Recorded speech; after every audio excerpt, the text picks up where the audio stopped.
તો મારા સંવેદનો મારી કલમે દ્વારા આયોજિત આ એક ઉમદા ઉપક્રમ જેને કહી શકીએ આજે છે વાર્તાવાર. એમાં આપ સૌ શ્રોતાઓનું હાર્દિક સ્વાગત છે. આજે જે વાર્તાનો આસ્વાદ આપણે માણવાના છીએ, વાર્તાનું નામ છે ઉલટી. એના લેખિકા પણ આપણી સાથે જ આપણા સૌના માટે ખૂબ આનંદની વાત છે. હેતલબેન મહેતા, એમનું આપણા સૌના તરફથી ભાવભર્યું સ્વાગત કરું છું. એક થોડીક સૂચનાઓ છે કે કાર્યક્રમ સુચારી શકે. એક તો આપણે સૌ આપણું પોતપોતાનું માઇક કાર્યક્રમ દરમિયાન બંધ રાખીએ. કાર્યક્રમનું રેકોર્ડિંગ થવાનું છે, પછી મુકાય પણ છે, આપણે જાણીએ છીએ. તો વિડીયો આપ ઓન રાખી શકો, પણ કાર્યક્રમની ગરિમા જળવાય એનું ધ્યાન રાખીએ. એટલે આપણો પહેરવેશથી માંડીને બેસવાની છે, આ બધી વાતોનું થોડું ધ્યાન રાખીએ. અને વાર્તા પઠનના અંતે આપણે એક લેખિકાજીનું મનોયત્ન જેવું કહી શકીએ એવું પણ આપણને સાંભળવાનું મળવાનું છે. સાથે સાથે સંવાદ કરવાનો પણ આપણને સૌને અવસર મળશે. પણ એમાં એટલું આપણે ધ્યાન રાખીએ કે આજે જે વિષય પ્રસ્તુત થાય, વાર્તા પ્રસ્તુત થાય, એના સંદર્ભે વાત કરી, સંક્ષિપ્તમાં વાત કરી, જેથી દરેક લોકોને આનો લાભ મળે. તો ફરીથી એક વખત સૌનું હાર્દિક સ્વાગત છે. હું માનનીય અલ્પાબેનને વિનંતી કરું, પસંદ કરતા આપણા અલ્પાબેનને, કે લેખિકાજીનો વિસ્તૃત પરિચય કરે અને કાર્યક્રમની આગળ. જી, ખૂબ ખૂબ આભાર પંકજભાઈ.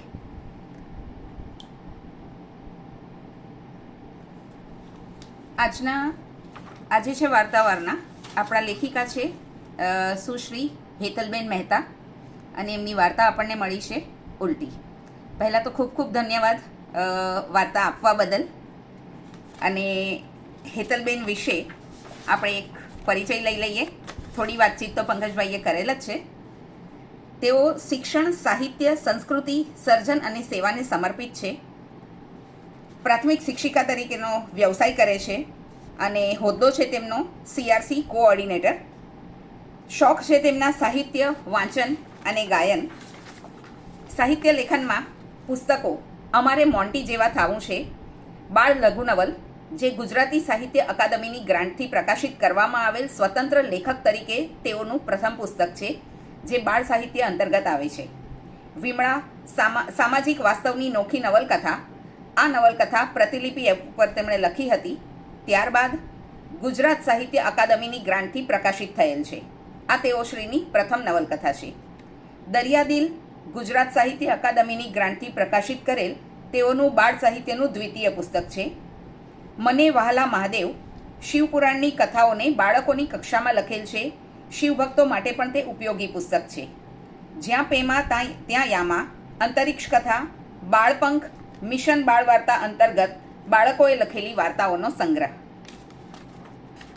સહલેખક તરીકે પેન પીપલ પબ્લિકેશન અંતર્ગત પ્રકાશિત પુસ્તક મેઘધનુષ્યના રંગોમાં તેઓની બાળ વાર્તા છે. સહલેખક તરીકે ડ્રીમ્સ પબ્લિકેશન મુંબઈ અંતર્ગત પ્રકાશિત પુસ્તક વાર્તાયનમાં પણ તેમની લઘુકથાઓ છે. BK ન્યૂઝ સમાચાર પત્રની શનિવારની બાળકો માટેની પૂર્તિ કિડ્સ નોલેજમાં તેઓની કોલમ મને વહાલા મહાદેવ પ્રકાશિત થયેલ છે, જેમાં શિવપુરાણની કથાઓને બાળકોની કક્ષાએ લખી છે. ભવિષ્યમાં બાળકોને શિવપુરાણનું જ્ઞાન મેળવવામાં આ પુસ્તક અચૂક ઉપયોગી પુરવાર થશે. ઘૂઘાનો ઘેઘારવ નામે કટાક્ષમય રમૂજ કથાઓ અવારનવાર પ્રકાશિત થાય છે, જેમાં મહેસાણી તળપદી બોલીનો સ્વાદ આપણે ચાખી શકીએ છીએ. આ સિવાય તેમની બાળ વાર્તાઓ, બાળ ગીતો, નવલિકા, લેખ, લઘુકથા, વિવિધ સામયિક અને સમાચારપત્ર જેવા કે ગુજરાત સમાચાર, સંદેશ સમાચાર, BK ન્યૂઝ, શબ્દ સૃષ્ટિ, નવચેતન બાલ સૃષ્ટિ, સમણું, અચલા, ઘરશાળા, શિક્ષક જ્યોત, હિન્દુ મિલન મંદિર, એકલવીર, ઈ શિક્ષા જ્યોત, બાલ સ્પંદન, કલા વિમર્શ વગેરેમાં પ્રકાશિત થાય છે. સાહિત્યમાં સફળતાઓ. અમારે મોન્ટી જેવા થાવું છે એ પુસ્તકને અંજુ નરશી પારિતોષિક વિજેતા એના જાહેર કરવામાં આવેલ 2023માં. બાળ સાહિત્ય અકાદમી અમદાવાદ દ્વારા કુસુમબેન ભૂપેન્દ્રભાઈ દવે બાળ સાહિત્ય લેખિકા પુરસ્કાર 2024માં. બાળ સાહિત્ય અકાદમી અમદાવાદ દ્વારા ડૉક્ટર ઈશ્વર પરમાર પ્રથમ પુસ્તક પુરસ્કાર 2024માં. ગુજરાત સાહિત્ય અકાદમી ગાંધીનગર દ્વારા શ્રેષ્ઠ પુસ્તક પ્રથમ પારિતોષિક 2022માં, વિમળા સામાજિક વાસ્તવની નોખી નવલકથા પ્રતિલિપિ સુપરરાઇટર એવોર્ડ 5 વિજેતા, ત્રિપદા ફાઉન્ડેશન અને અસાહિત સાહિત્ય સભા ઊંઝાના સંયુક્ત ઉપક્રમે સર્જન સન્માન 2024, દરિયાદિલ ગુજરાત સાહિત્ય અકાદમી ગાંધીનગર દ્વારા શ્રેષ્ઠ પુસ્તક પ્રથમ પારિતોષિક 2022માં, અંજુ નરશી પારિતોષિક 2025માં, ત્રિપદા ફાઉન્ડેશન અને અસાહિત સાહિત્ય સભા ઊંઝાના સંયુક્ત ઉપક્રમે સર્જન સન્માન 2024માં, રાજમાતા નવલકથા પ્રતિલિપિ સુપરરાઇટર એવોર્ડ 8માં વિજેતા, માતૃભાષા ગૌરવ પ્રતિષ્ઠાન અંતર્ગત માતૃભાષા શિક્ષણ સેવા સન્માન 2023 એનાયત થયેલ, પ્રતિલિપિ દ્વારા આયોજિત સિનેમા સ્પર્ધામાં તેઓની વાર્તા ખિલખિલાટ ટોપ 50માં, ઈ શિક્ષા જ્યોતમાં પ્રકાશિત લેખ ગુજરાતી સાહિત્યનો મહત્વનો યુગ ગાંધી યુગ માટે જિલ્લા વિકાસ અધિકારી મહેસાણા તરફથી પ્રશસ્તિ પત્ર એનાયત, ગુજરાતી બાળ સાહિત્યકાર ગ્રુપ તરફથી ગોકળની દોડ સ્પર્ધામાં બાળ વાર્તાને પ્રથમ ક્રમાંક, પારિજાત સાહિત્ય ગ્રુપ દ્વારા વરસાદી વાર્તા સમજુ 3જા ક્રમે વિજેતા, જ્યોતિ કળશ વાર્તા સ્પર્ધા સપ્ટેમ્બર 2024 ફ્લેશલાઇટ 3જા ક્રમે વિજેતા, આકાશવાણી રાજકોટ ઉપરથી તેઓના જ સ્વરમાં તેઓની જ બાળ વાર્તાનું કથન, ચરિત્ર વિદ્યામંડળ અને નલિની આર્ટ્સ એન્ડ કોમર્સ કોલેજના સંયુક્ત ઉપક્રમે ટૂંકી વાર્તા લેખન સ્પર્ધા અંબોડો 2ય ક્રમે વિજેતા, જ્યોતિ કળશ વાર્તા સ્પર્ધા 2024 ફ્લેશલાઇટ 3જા ક્રમે વિજેતા, વિસનગર સાહિત્ય ગ્રુપ અને શબ્દધારા ટીમ દ્વારા લેખિકા સન્માન, પેજ 3 દ્વારા નારીતુ નારાયણી એવોર્ડ 2022, કાવેરી સ્કૂલ મહેસાણા આયોજિત ગાંધી જીવનપથ પ્રેરક પ્રસંગ વિડીયો અંતર્ગત સન્માન, વિવેકાનંદ એજ્યુકેશન ટ્રસ્ટ વેળાવદર અને કર્ણાવતી શિક્ષણ એજ્યુકેશન ટ્રસ્ટ ભરૂચ દ્વારા શિક્ષણ ભાવવંદના સન્માન 2021, શ્રી બ્રહ્મ સમાજ સેવા ટ્રસ્ટ મહેસાણા દ્વારા શ્રેષ્ઠ શિક્ષક સન્માનપત્ર 2022, ધી અભય કોઓપરેટિવ સોસાયટી મગરોડા તરફથી બાળ સાહિત્યકાર અને નવલકથા લેખિકા સન્માન 2024, પારિજાત પરિવાર સાહિત્ય ગ્રુપ દ્વારા આદર્શ શિક્ષક અભિવાદન સન્માન 2025. GTPL ગુજરાતી ચેનલ પર સર્જક સાથે સંવાદમાં તેઓનો ઇન્ટરવ્યૂ લેવામાં આવ્યો છે. હાલમાં તેઓના ખેરવા ક્લસ્ટરમાં ચાલી રહેલ બાળ વાર્તા મિશન અંતર્ગત IANS ન્યૂઝ ચેનલ દ્વારા સ્ટોરી પબ્લિશ કરવામાં આવેલ છે. ચિત્રલેખા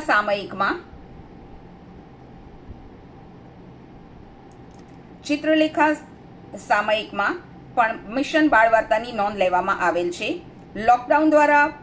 લોકડાઉન દરમિયાન બાળકોને ઉત્તમ શિક્ષણ પૂરું પાડવા બદલ એડ્યુટર એપ ઉપર તેઓની સ્ટોરી પબ્લિશ થયેલ છે. રાષ્ટ્રીય શિક્ષણ નીતિ 2020 પરિપ્રેક્ષ્યમાં માતૃભાષામાં શિક્ષણ અંતર્ગત સંશોધન પેપર તેઓએ રજૂ કરેલ છે. એજી ટીચર્સ કોલેજ અમદાવાદ અને ફેર ના સંયુક્ત ઉપક્રમે ચાલતી પોડકાસ્ટ ચેનલ ઉપર તેઓનો ગુજરાતી ભાષા પ્રચાર પ્રસાર અંતર્ગત નવવિચાર પ્રસ્તુત કરેલ છે. ગુજરાતી ભાષાની વિવિધ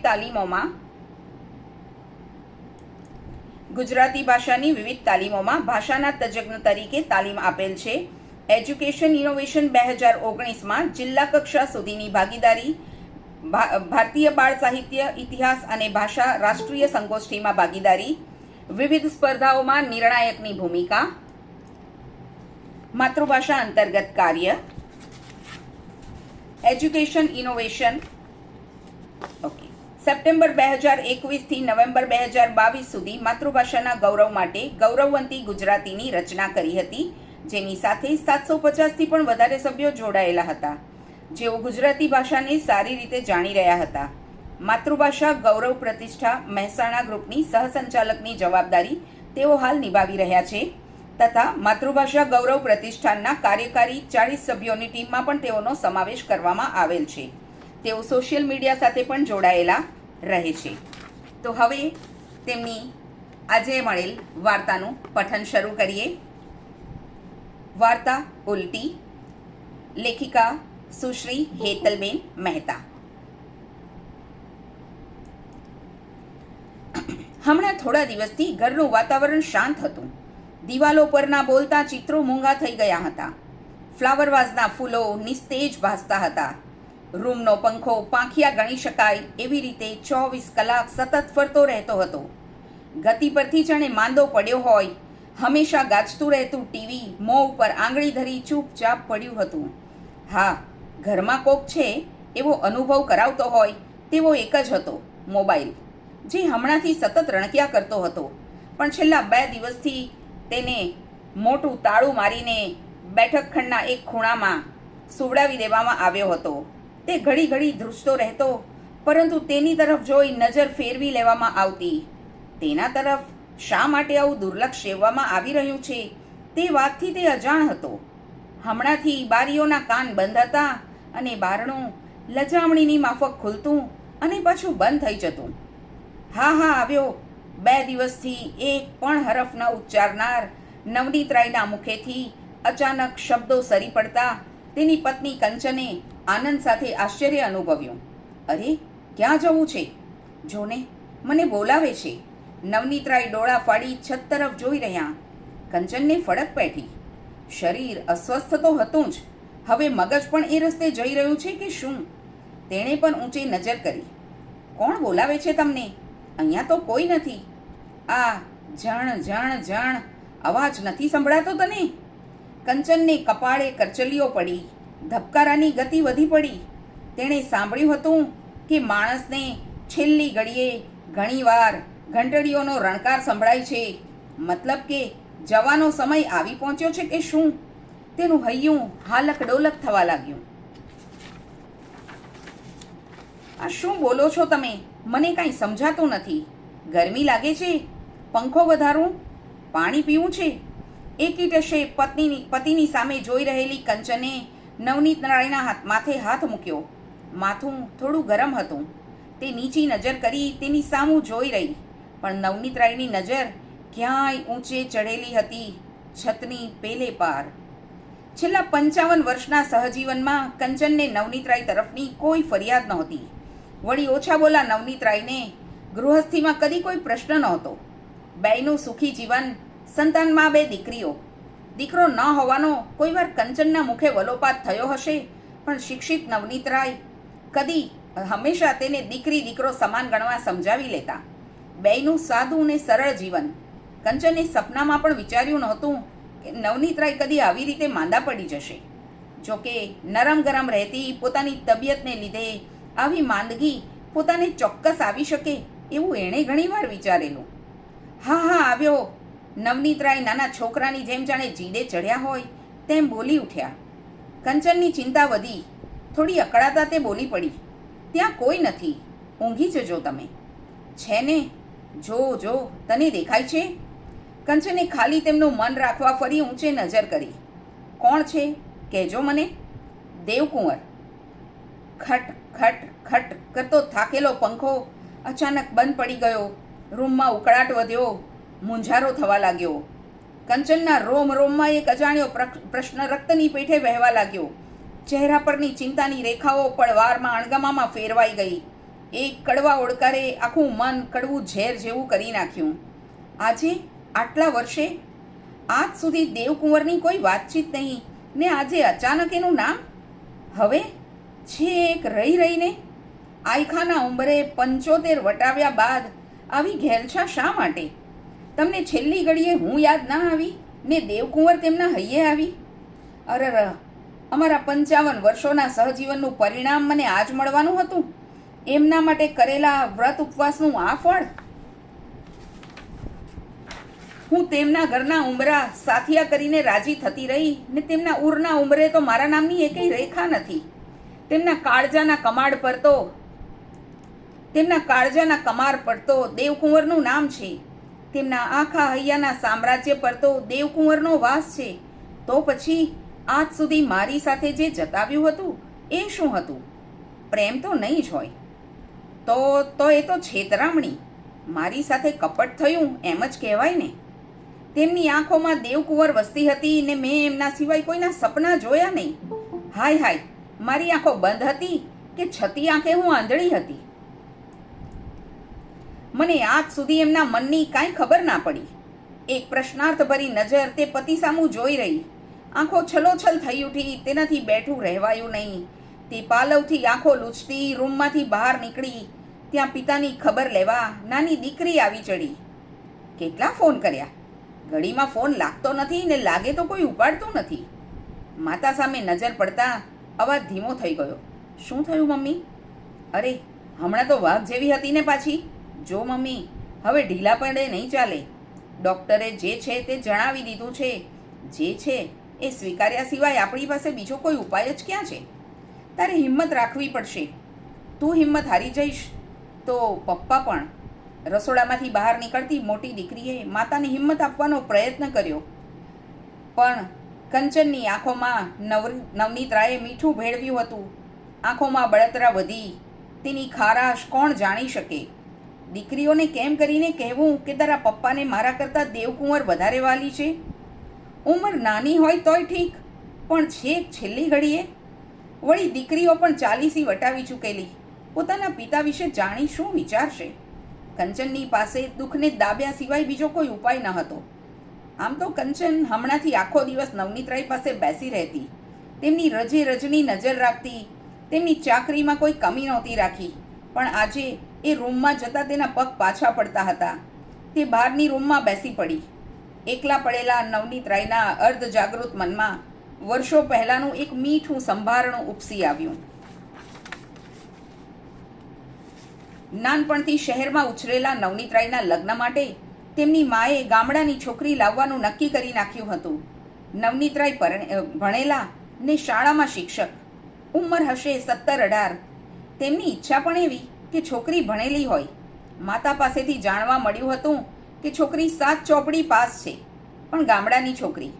એ વિચારે એમનું મન પાછું પડતું, છતાં મર્યાદાને લીધે કહી શક્યા નહીં. મા સાથે તેઓ કોઈ પ્રસંગે ગામડે ગયા. છોકરી બતાવવાના બહાને એમના મા એમને એ ઘરે લઈ ગયા. નવનીતરાય ઓસરીમાં ઢાળેલા ઢોલિયા પર બેઠા છે. નજરો નીચી ઢળેલી છે. શરમથી ઊંચું જોવાતું નથી. ત્યાં ઓરડામાંથી ઝણ ઝણ ઝણ કરતો અવાજ આવ્યો.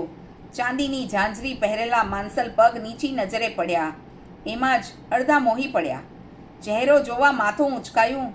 ત્યાં ગુલાબી હોઠમાંથી દાડમડી જેવા દાંત ચમકી ઉઠ્યા. મહેમાન આવો. હોઠ ખુલ્યા ને તરત બિડાઈ ગયા.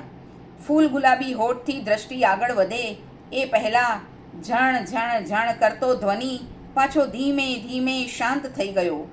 હજી તો નવનીતરાય ચહેરો જુએ ત્યાં એ આકૃતિ ઓરડામાં અલોપ થઈ ગઈ, પણ તેમના હૈયે ઝાંઝરીવાળા પગે પગલાં પાડ્યા. કાનમાં પેલો મધુર સ્વર ગુંજી રહ્યો, મહેમાન આવો. ઓછા બોલા નવનીતરાયના ગાલ લાલ ચોળ થઈ ગયા હતા ને હોઠ પણ અજાણતાં જ મરકી ઉઠ્યા. માએ પૂછવાની જરૂર ના પડી. નવનીતરાયની હા તેમના ચહેરા પરથી પરખાઈ આવી. સંબંધ નક્કી થઈ ગયો. એકાદ માસ વીત્યો હશે ને નવનીતરાયે પોતાની લાગણીઓને શાહીથી કાગળ પર ઉતારી. પત્ર નાખવા જતાં જ હતા ને ટપાલી સામે મળ્યો. દેવકુંવરના ઘરેથી ટપાલ હતી. લખ્યું હતું, દેવકુંવરને કમળી થતાં મૃત્યુ પામી છે. નવનીતરાયના આંખેથી આંસુ ના ખર્યા, પણ તેમના કાગળની શાહી રેડાઈ ગઈ. ઘડી વાળીને કાગળ શર્ટના ગજવામાં સેરવી દીધો. ચહેરો તો બરાબર યાદ પણ નહોતો. યાદ હતા તો પેલા ઝણ ઝણ કરતા ઝાંઝરીવાળા પગ ને હોઠેથી સરેલો આવકાર, મહેમાન આવો. બસ આ 2 મીઠા સંભારણાને હૃદયની હાટડીમાં બંધ કરી દીધા ને તેના પર મૌનનું તાળું વાખી દીધું. પરંતુ માતાની ઈચ્છા એ જ કુટુંબની દીકરી લાવવાની હતી. આથી તેમના લગ્ન દેવકુંવરની કાકાની દીકરી કંચન સાથે કરી દેવામાં આવ્યા. કંચન સાવ અભણ, છતાં નવનીતરાય તરફથી કોઈ આનાકાની થઈ નહોતી. તેમણે માની ઈચ્છાને માન્ય રાખી કંચન સાથેના સગપણને મંજૂરી આપી દીધી હતી. એમ તો આખો દિવસ પતિની પાસે બેસી રહેતી કંચન આજે દેવકુંવરનું નામ સાંભળી પોતાના નસીબને કોસી રહી હતી. સવારથી નવનીતરાયનો હા આવ્યોનો બકવાટ હજી શરૂ જ હતો. છેવટે કંચન અને 2 દીકરીઓ નવનીતરાયની પાસે બેઠા. કંચન દીકરીઓથી વાત છુપાવવા માંગતી હતી, છતાં વાત છતી થઈ જાય એમ હતી. થયું પણ એવું જ. ફરી નવનીતરાયના મુખે દેવકુંવરનું નામ ચડી આવ્યું. મમ્મી, આ દેવકુંવર કોણ છે? કંચનને મૂંઝારો થયો. તે રૂમ બહાર દોડી ગઈ. મોટી દીકરી પણ એની પાછળ બહાર આવી. કંચનને એક ઉબકો આવ્યો. તેને દબાવી રાખવો તેના હાથમાં નહોતો. બધી વાત છતી થઈ ગઈ. મૂંઝારો ઓછો થયો, પણ છાતીમાં બળતરા વધી. તેનાથી એક ડૂસકું નીકળી ગયું. પછી પતિને મન તેની કોઈ કિંમત નથી એમ જાણી તે ડૂસકા ભરતી રોવા બેઠી. મને દીકરીને બધી વાત જણાવવી પડી. આજ સુધી મને એવું નહોતું લાગ્યું કે હું અભણ છું, પણ આજે લાગે છે કે ખરેખર હું અભણ જ છું, કે તારા પપ્પાના મનને વાંચી ના શકી. આજે છેલ્લી ઘડીએ તેમના મોઢે મારું નહીં પણ દેવકુંવરનું નામ છે. મતલબ કે એમના જીવનમાં મારું કોઈ મહત્ત્વ જ નથી. મમ્મી, તું આવું મન પર ના લઈશ. તું એમ તો વિચાર કે પપ્પાને મનમાં દેવકુંવર કેવા વસી ગયા હશે, છતાં તેમણે આજ દિન સુધી તને કદી એ બાબતે જણાવ્યું નહીં. કેમ ખબર છે? કેમ કે તું દુઃખી ના થાય એટલે. તેમણે આખી જિંદગી મનની વાત કેટલી દબાવી રાખી હશે. તે તને કહી પણ શકતા હતા, કેમ કે દેવકુંવર ક્યાં જીવતા હતા કે તારે કોઈ ચિંતાનું કારણ હતું. આ બાબતે તારી સાથે કોઈ અન્યાય થયો હોય તો કે, છતાં તારા પ્રત્યે એમનો પ્રેમ અનન્ય છે. મમ્મી, તું આ વાત જાણી દુઃખી થઈશ એમ વિચારી તેમણે આજ સુધી કોઈ વાત કરી નથી. હવે તેમની માનસિક સ્થિતિ સારી નથી, ત્યારે એમને સમજવાની આપણી ફરજ છે. આજ સુધી હૈયામાં ધરબી રાખેલી વાત આજ એમણે કહી છે. એ તને દુઃખી કરવા નથી કહી, અનાયાસે જ કહેવાઈ ગઈ છે. એને તારે મોટું મન રાખી સ્વીકારવી જોઈએ. તું કહે છે પણ જોને, તારા પપ્પા આખી જિંદગીમાં મને ક્યાંય બહાર ફરવા લઈ ગયા? કદી મારા વખાણ તેમના મોઢે સાંભળ્યા? કે ત્યાં જ કંચનને ઉલટી શરૂ થઈ. દીકરી માનો વાંસો પસવારતી રહી. હવે કેમ લાગે છે મમ્મી? દીકરીએ પ્રશ્ન કર્યો.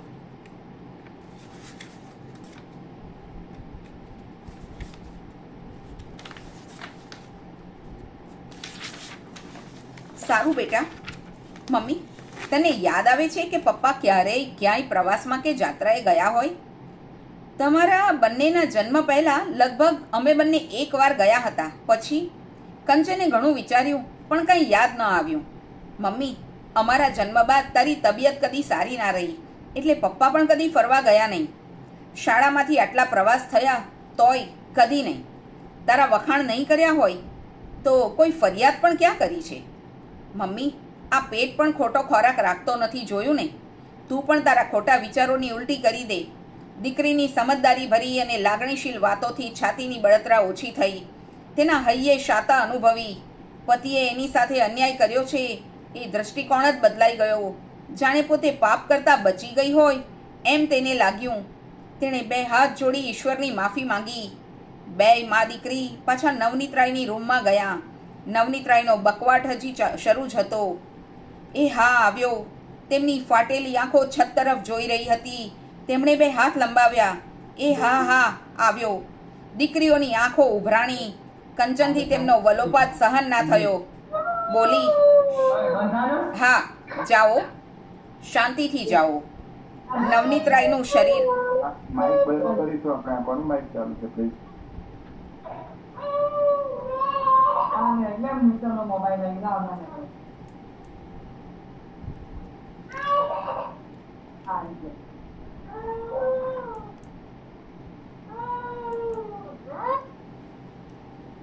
દીકરીઓની આંખો ઉભરાણી. કંચનથી તેમનો વલોપાત સહન ના થયો. બોલી, હા જાઓ, શાંતિથી જાઓ.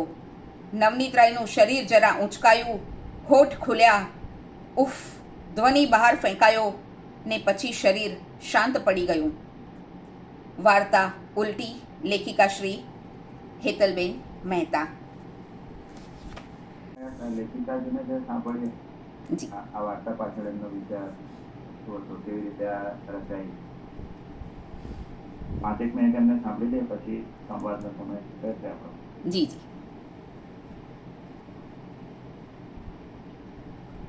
માઇક. આ જે વાર્તા છે ઉલટી વાર્તા, એ વાર્તા ખરેખર તો પહેલા મેં એને જે શીર્ષક આપી દીધું એ શીર્ષક હતું મહેમાન આવો, અને એના પછી પાછો મને 1-2 વાક્ય મેં ઉમેર્યા અને એના ઉપરથી પછી મેં એને શીર્ષક ઉલટી આપ્યું. આ જે વાર્તા છે શબ્દ સૃષ્ટિમાં પ્રકાશિત થઈ હતી અને શરીફા વીજળીવાળાની જે 100 વર્ષની વાર્તાઓ, ટૂંકી વાર્તાઓ પસંદગી કરી છે નારી સંપદાની, હા. એની અંદર પણ આ વાર્તાનો સમાવેશ એમણે કરેલો છે. આ વાર્તાનું બીજ ક્યાંથી મળ્યું? કેમ કે આ કોઈ પણ વાર્તાઓ છે આપણી આસપાસના વાતાવરણમાંથી મળી આવે છે. આપણી બાજુની દરેક વ્યક્તિ એક વાર્તા છે, અને આપણી બાજુનું આપણું જે પાડોશનું ઘર છે એક નવલકથા છે. એટલે આ જે પ્રસંગ છે એ પ્રસંગ હું આમ કહું તો બિલકુલ સાચો પ્રસંગ છે. એક સંબંધી છે અમારા, સંબંધીનું નામ હું જાહેર કરી શકું નહીં, પણ એક સંબંધી છે, એમની સાથે આવું થયેલું કે એમના નાનપણમાં બસ આવી રીતે એમનું નક્કી થયું હતું એમના માતાની ઈચ્છાથી, અને એમને બહુ જ ગમતું પણ હતું, અને એ વ્યક્તિને કમળી થઈ અને પછી એમના કાકાની દીકરી સાથે એમના લગ્ન કરવામાં આવ્યા. એમનું આખું જીવન ખૂબ જ સારી રીતે પસાર થયું, પણ જ્યારે એમને ડાયાબિટીસ ને બધું ખૂબ રહેતું હતું, અને છેલ્લે જ્યારે અતિશય ડાયાબિટીસના લીધે માનસિક સ્તર જતું રહેતું હતું, એ વખતે એમણે એક વખતે જ્યારે એમનું નક્કી થયું, સગાઈ પણ નથી થઈ, ખાલી રૂપિયો નારિયેળની સિસ્ટમ હતી એ વખતે નાના મેરેજ થતા, અને એ વખતે અર્ધજાગ્રત અવસ્થામાં એમણે એમના એ વખતની વ્યક્તિનું નામ લીધું હતું. પણ એમના જે પત્ની છે એમણે એટલું બધું રિએક્ટ કર્યું હતું, અને એમની દીકરી છે એમણે મને વાત કરી હતી કે પપ્પાએ આટલા વખતે એમનું નામ યાદ કર્યું, તો એમને હજી પણ એ વ્યક્તિ કેટલી વાલી હશે અથવા કેટલી પસંદ હશે, અને એ બીજને લઈ અને મેં આ વાર્તાની રચના કરી હતી, અને એ બધાને પસંદ આવી હતી, એટલે શબ્દસૃષ્ટિમાં પણ એ પ્રકાશિત થઈ હતી. એટલે આનું મૂળ બીજ આ છે તમારા પ્રશ્ન મુજબ. સરસ. હવે આપણે સૌ પણ સંવાદમાં જોડાઈએ. સંક્ષિપ્તમાં આપણું મંતવ્ય મૂકીએ આ વાર્તા દ્વારા પરથી. પંકજભાઈ આપ જ અનાઉન્સ કરજો કોણ માઇક ઓન કરે.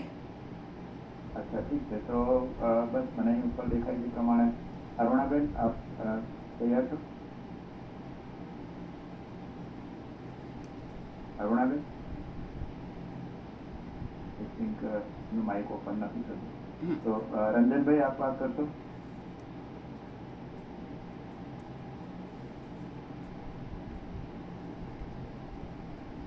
રંજનભાઈ,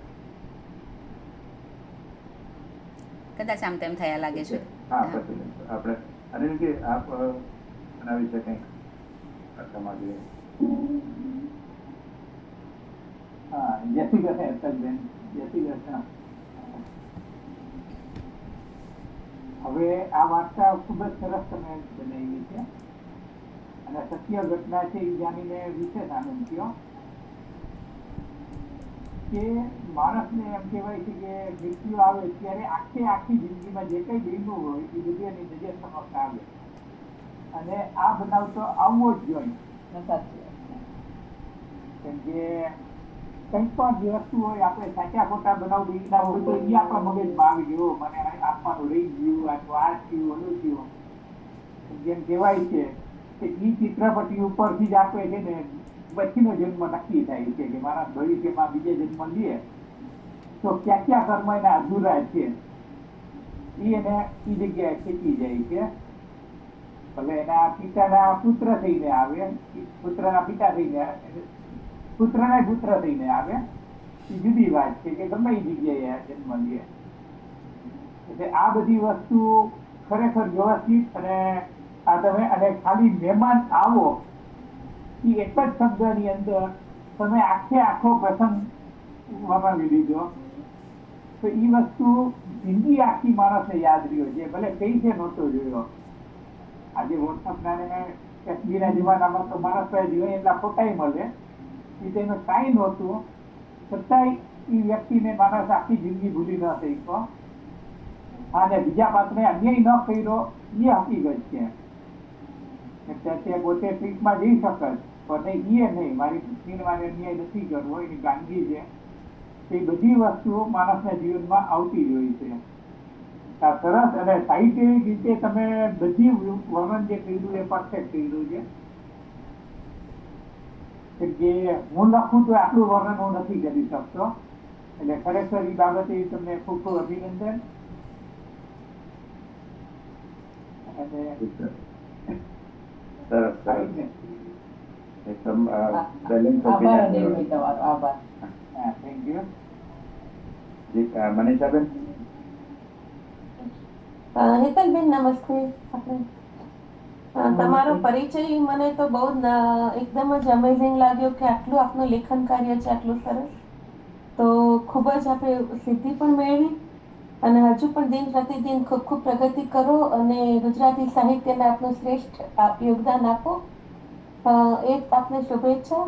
તમારું સર્જન ઘણું જ વિશાળ અને વિસ્તૃત અને ખાસ કરીને બાળ સાહિત્ય.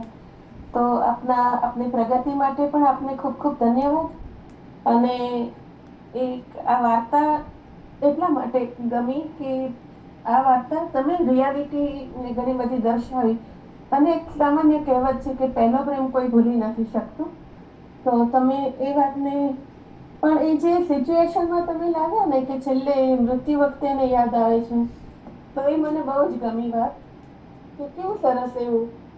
અને એની પત્નીને છેલ્લે ભલે શરૂઆતમાં એ બેચેન બની ગઈ પણ એ બી એક સ્ત્રી સહજ હતું. સ્ત્રી સહજ હતું અને એ થાય એમ કારણ કે જિંદગી આખી જે પુરુષને આપી અને એ છેલ્લા વખતે એને યાદ કરવાની બદલે રટણ કરવાની બદલે કોઈ બીજી સ્ત્રીને યાદ કરી લે છે. એટલે એને કોઈને પણ નેચરલી થાય એ જ વસ્તુ એને થયેલી. પણ આમાં દરેક પાત્રની પોતાની રીતે સમજણની એક ઊંચાઈ હતી. પતિની સમજણ એ હતી કે આખી જિંદગી એને એ સ્ત્રીનું નામ ના લીધું કે જેથી એની પત્નીને ક્યારેય ક્યાંક ઓછું આવે તો પણ એના મનમાં આવે કે આ પેલીને લીધે મારી સાથે આવું થાય છે. એટલે એને એ તુચ્છા પાત્રને હંમેશા ગોપનીય જ રાખ્યું. એ એટલું સરસ હતું. એ એની એક ખુમારી એની એક એટલી સમજણ હતી. દીકરીની સમજણ એ હતી આમાં કે એને એક બેલેન્સ રાખી મમ્મી પપ્પા વચ્ચે અને એને એની મમ્મીને સમજાવ્યું કે હવે આ સ્ટેજ ઉપર તો આ કોઈ વાતનો કોઈ મતલબ એવી રીતે નથી નીકળતો કે તારે દુઃખ લગાડવાનું હોય. અને મને ક્યારેક એવું લાગે કે જો એ પાત્ર હજુ જીવિત હોત ને તો દીકરી કદાચ એમ પણ કે મમ્મી એને લાવીએ અને એમને મેળવી આપીએ. દીકરીની મેચ્યોરિટી એ લેવલની આમાં મને દેખાય. અને છેલ્લે એની મમ્મી પણ સમજી જાય છે માતા તરીકેનું પાત્ર તો ખૂબ જ ઉમદા હતું કારણ કે સ્ત્રી આ જ કરી શકે, બીજું તો શું કરે. એટલે તમે દરેકના પાત્ર લેખક દરેકના નામ પણ ખૂબ સરસ કર્યા અને સૌથી વધુ ગમ્યું ને શરૂઆતનું વર્ણન જે પંખાનું હતું કે એ જે આખું શરૂઆતના 2 પેરેગ્રાફ જેવું હશે એ વર્ણન પણ મને એના ઉપરથી જ લાગતું હતું કે વાર્તા સરસ હોવી જોઈએ. તો આપને ખૂબ ખૂબ અભિનંદન. આવીને આવું લખો અને અમારી વચ્ચે આવતા રહો, મળતા રહીશું. ખૂબ ખૂબ શુભેચ્છા. કલ્પાબેન વાર્તા માટે આપનો પણ આભાર.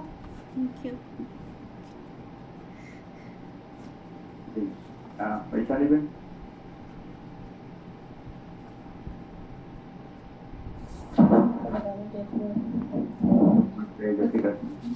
તમારો પરિચય સાંભળીને સાચે એટલો બધો આનંદ થયો. એટલે આમ જ્યારે વાર્તા શરૂ થઈ ગઈ હોય ને એવી ફિલિંગ નહોતી.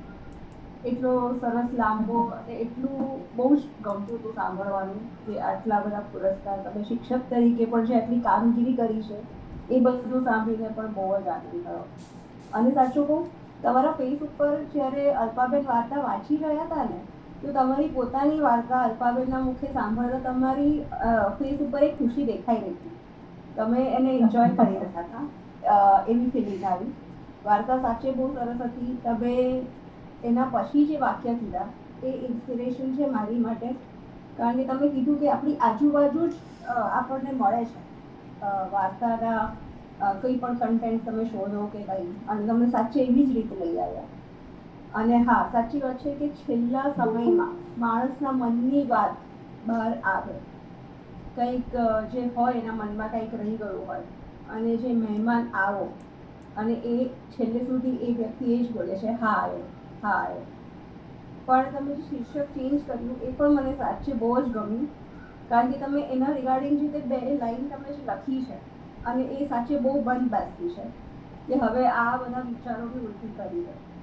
તો એક મેચ્યોરિટી લેવલ છે જે એની દીકરીઓમાં છે અને જણાઈ રહ્યું છે. મને સાચે બહુ જ ગમી. તમે એક નાનો પોઈન્ટ લઈ અને એને તમે એટલી સરસ વિસ્તૃત અને એટલા સારા સારા શબ્દો વાપર્યા છે અમુક અમુક જગ્યાએ, અને જે આખું શરૂઆતથી તમે બાંધ્યું છે, બહુ સરસ લાગ્યું. Thank you so much. Thank you Alpaben. Thank you Vaishaliben. સરસ. હવે નામ આવે છે ઈશિતાજીનું. ઈશિતાબેન, આપ મૂકશો આપનું મંતવ્ય? હેલો હેલો હાજી. હા. સંભળાય છે આપનો અવાજ? Okay okay. જય શ્રી કૃષ્ણ હેતલ મેમ અને સર્વ સર્જક મિત્રો. આમ તો મેડમનો પરિચય સાંભળ્યો અને લાગ્યું કે સીઆરસી છે એટલે બહોળો અનુભવ જ હોય. હું પોતે ફિલ્ડની છું એટલે મને ખબર છે કે સીઆરસી એટલે અમારે તો આખા શિક્ષણ જગતનું બોજો લઈને ફરનાર વ્યક્તિ, એટલે એની જોડે સ્વાભાવિક છે કે બહોળો અનુભવ હોય. મને વાર્તા પણ ખૂબ જ ગમી અને શીર્ષક વધારે ગમ્યું. મેડમે શરૂઆતમાં જણાવ્યું કે નાયકની પત્ની અશિક્ષિત છે, પણ છેલ્લા જે ડિસિઝન લે છે, નિર્ણય લે છે, એ શિક્ષિતને શરમાવે તેવો લે છે. કે જેવી રીતે અન્નને ખરાબ અન્નને ઉલટી કરી નાખે છે, તેવી રીતે મગજમાંથી પણ ખરાબ વિચારો પણ આવવા જવા જોઈએ. અને એવું કહેવાય છે કે મેડમે મનીષાબેને પણ વાત કરી ને કે પ્રથમ પ્રેમ એ ક્યારેય ભૂલાય નહીં. જેવી રીતે માતૃ પ્રેમ હોય, માતૃ શાળા હોય કે પછી ગમે તે આપણી માતૃભાષા, જે પ્રથમ હોય ને એ કદી ભૂલાય નહીં. એવી જ રીતે અહીંયા આગળ નાયક પણ ભૂલી શકતા નથી, પણ છતાં પણ પોતાના જીવનમાં એનો ક્યાંય પ્રભાવ પાડતા પણ નથી અને એ ગુપ્ત રાખે છે, એ પણ સારી બાબત છે. અને વિશેષ તો મને એન્ડ બહુ જ ગમ્યો કે જે આમ શું સમજણની પરાકાષ્ઠા કહી શકાય. અને દીકરીઓ અમુક સમય પછી પોતાની મમ્મીની મમ્મી બની જાય છે, પોતાની માની માં બની જાય છે. એને આગળ લેખિકાએ પુરવાર કર્યું કે માને સમજાવે છે કે મમ્મી આવું પણ હોઈ શકે, આવા વિચારોની ઉલટી કરી કાઢ. એટલે કે દીકરી માનું સ્તર પ્રાપ્ત કરે છે એન્ડમાં, એવું લાગ્યું. એટલે વાર્તા ખૂબ જ સરસ છે બેન. તમને ખૂબ ખૂબ અભિનંદન ખરેખર. અને વાંચીને ખૂબ આનંદ થયો કે તમે આટલા બધા સરસ પુરસ્કાર પણ મેળવ્યા છે અને શિક્ષક જૂથને બધામાં લખો છો. ખરેખર ખૂબ આનંદ થયો. એવી આશા રાખું કે આપ અમને રૂબરૂ પણ મળો અમારી શાળામાં પણ. હવે હું પણ એક શિક્ષિકા જ છું એટલે ખૂબ આનંદ થયો. અલ્પા મેમ, આપને પણ ધન્યવાદ. સર્વ સર્જક મિત્રોને ધન્યવાદ. શુભરાત્રી. Thank you so much. આભાર ઈશિતાબેન. હવે નામ દેખાય છે સૂર્યા. સૂર્યા નામથી છે એટલે આખું નામ ખ્યાલ નથી આવતો. હાજી, એક સેકન્ડ જોઈ લઈએ. મૂકશો મંતવ્ય?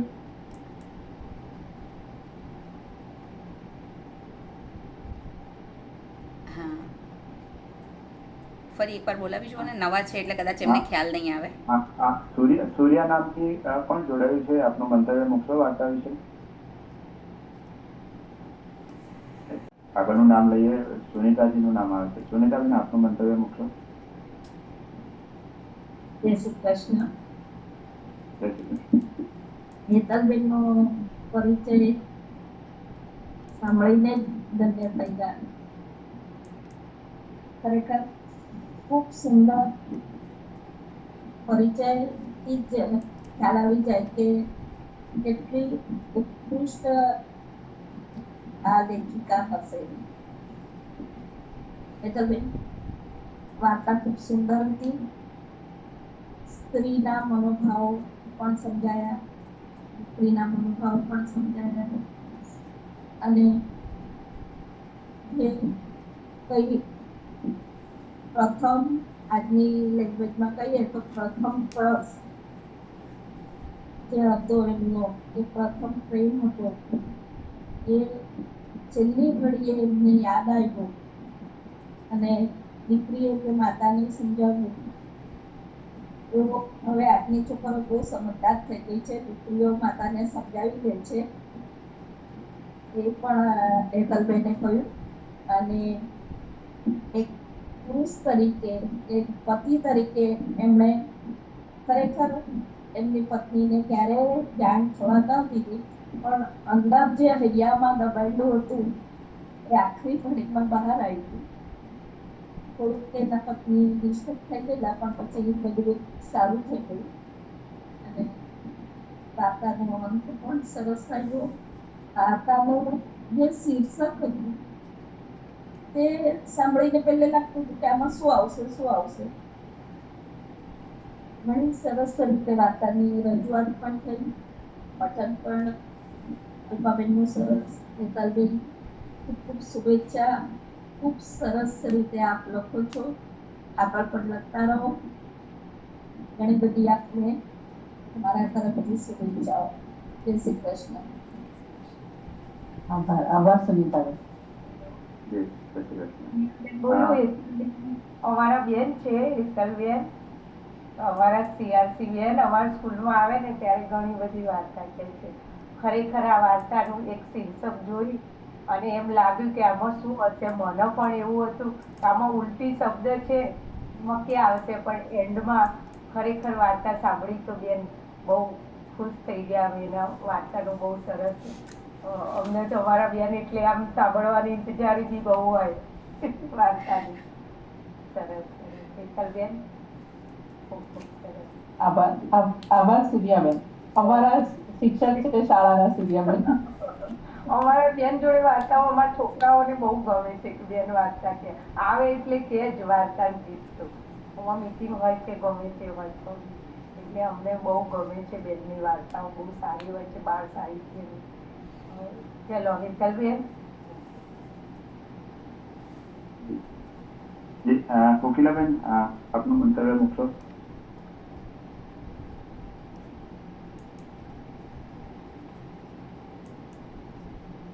કોકિલાબેન, એમને પણ અનમ્યુટ નથી થતું. એક ઇમ્તિયાઝ થઈ રહ્યા છે. આમ મને મારી વાત મૂકવાની ઉત્કંઠા છે, પણ સંચાલન મારા હાથમાં છે એટલે હું છેલ્લે મૂકીશ. ઇમ્તિયાઝ સરનો એક ટૂંકો પરિચય આપી દઉં. મારા કરતાં પણ મનીષાબેન વધારે સારી રીતે આપી શકશે. તેઓ બહુ સારા ગઝલના લેખક છે. તેઓની પણ એક વાર્તા મેં માંગી છે અને તેઓએ આપી છે. ભવિષ્યમાં આપણે એમની પણ વાર્તા સાંભળીશું બહુ નજીકના સમયમાં. તો સર થોડા મોડા જોડાયા, પણ મેં એમને લિંક મોકલી. જી, કારણ કે હું ઈચ્છતી હતી કે કોઈ સારા વાર્તાકાર પણ આની મારી અનમ્યુટ નથી થતું. નમસ્કાર.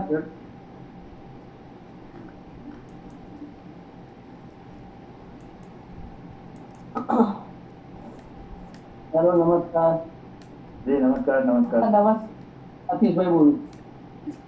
હા સતીશભાઈ બોલો. નમસ્કાર. બહુ સરસ વાતની વચ્ચે થોડું એક કારણથી થોડો ડિસ્ટર્બ થયો હતો. બેનની વાત કરું તો બેન તો અમારા માટે તો કંઈક નવું જ હોય. જ્યારે પણ બેનને જોઈએ એટલે કંઈક એમની પાસેથી કંઈક વિશેષ જ જાણવા મળે. એમ કહીએ કે અમારા કરતા કંઈક 10 વર્ષ આગળ હોય. વિચારવાની શૈલી, લખવાની શૈલી, એમની ઢબ બધા કરતા કંઈક અલગ હોય. દરેક પુસ્તકમાં કંઈક અલગ અલગ જ આપણને કંઈક જાણવા મળે, જોવા મળે, સમજવા મળે. એવી એમની અલગની શૈલી છે. હમણાં જે એમને પુસ્તકો બાળકોના જે વાર્તાની કથનના જે પુસ્તકો લખ્યા ને એમાં અમારી શાળાના 3 બાળકોની વાર્તાઓ હતી. એ પણ બેનને બહુ સરસ રીતે રજૂઆત મૂકી છે અને બાળકોને પણ ખૂબ એનાથી અને એમના વાલીઓને પણ ખૂબ આનંદ થયો કે અમારા બાળકોને બેનને આટલે સુધી આગળ લઈ ગયા. બેનને તબક્કે પણ ખૂબ ખૂબ આભાર માનું છું. બેન ખૂબ પ્રગતિ કરે એવી અભ્યર્થના થતી ગઈ તમને. આભાર સતીશભાઈ. હા, મારો અવાજ આવે છે? હા, ઇમ્તિયાઝ સર ને? હા આવે. નમસ્કાર આપ સર્વે મિત્રોને. મને રમઝાન માસ દરમિયાન અલ્પાબેન સાથે વાત થયેલી, પણ એ સમયગાળામાં ગુરુવારે આ રીતે મારે મળવાનું શક્ય નહોતું બન્યું. મનીષાબેનની આજે લિંક આવી અને હું ટ્રાવેલિંગમાં હતો, પણ ઈચ્છા હતી કે તરત જ જોડાઈ જાઉં, એટલે મેં વાર્તા મિસ કરી છે હેતલબેનની. એટલે હું એના વિશે તો કશો અભિપ્રાય નહીં આપી શકું, દિલગીર છું.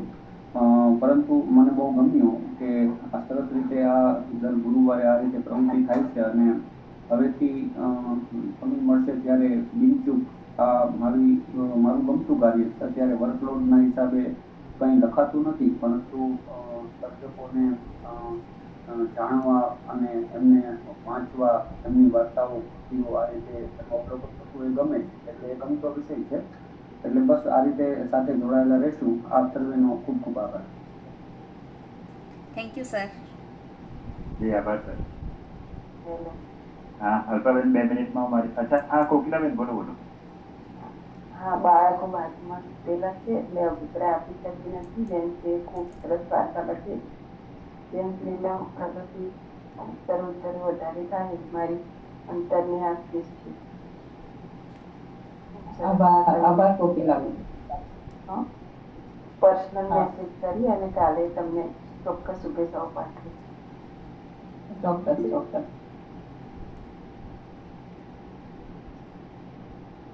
જી હા વાર્તા વિશે હું ખાલી એક બે લીટીમાં કહી દઉં.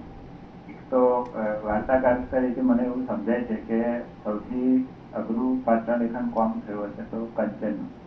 એની મનોદશા અને વેદના વર્ણવવી અઘરી પડી હશે. બરાબર છે? મને કદાચ એવું લાગે છે. કારણ કે પેલા બે પાત્રો ફ્લોમાં હતા અને એક્સપેક્ટેડ હતા કે એ પ્રેડિક્ટેબલ પણ કહી શકાય કે એ પાત્ર આ સ્ટેન્ડર્ડ લે કે આવી પરિપક્વતા બતાવે. પણ જે કંચનબેનની જે મનોદશા કે વેદના છે બહુ ઓછા શબ્દોમાં વર્ણવી એ કદાચ અઘરું હશે અને ખૂબ સુપેરે આપે એ કર્યું. અભિનંદન મારા સૌના તરફથી ધન્યવાદ. ખૂબ સરસ વાર્તા હતી. અલ્પાબેનનું વાર્તા પઠન તો એકદમ શું કહેવાય કે ફ્લુએન્ટ હોય છે એટલે બહુ મજા આવે છે. પણ જે પ્રવાહ વાર્તાનો હતો એ પ્રવાહિતા એમણે પણ જાળવી એટલે પણ વાર્તાનો રસ બરાબર જળવાયો મારા બધા. ખૂબ ખૂબ આભાર અને અભિનંદન. આભાર પંકજભાઈ. રંજન સર જોડાયેલા છો?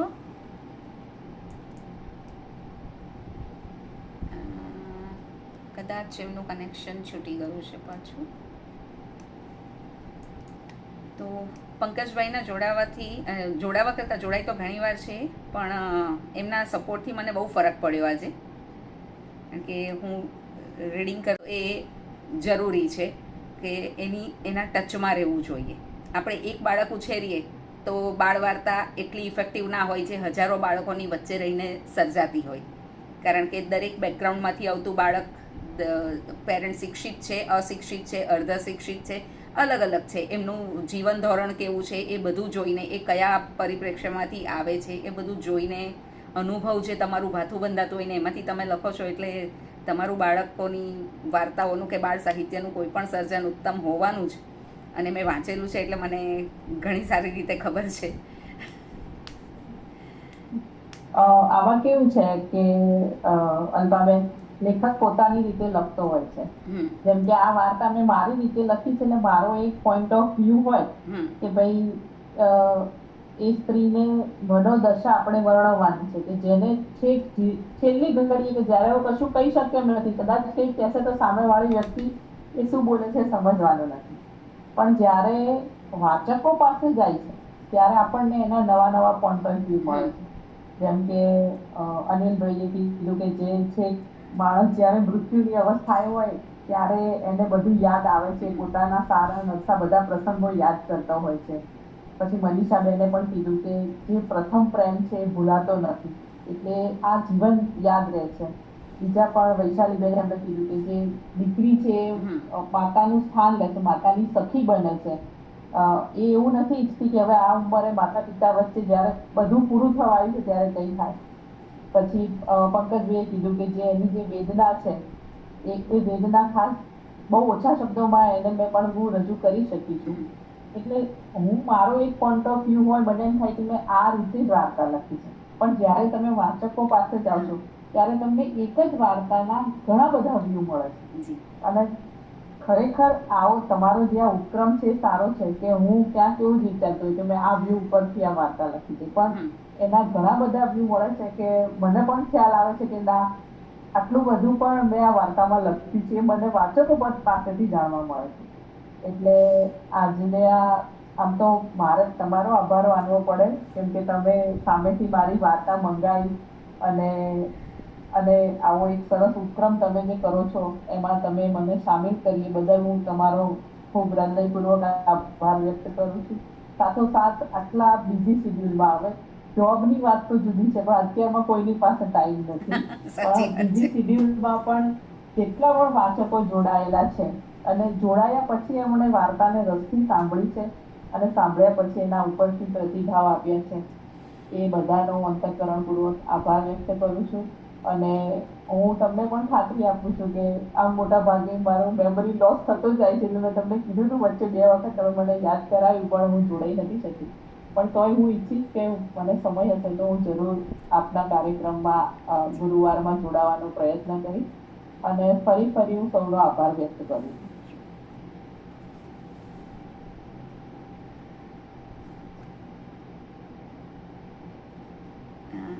આપનો પણ ખૂબ ખૂબ આભાર.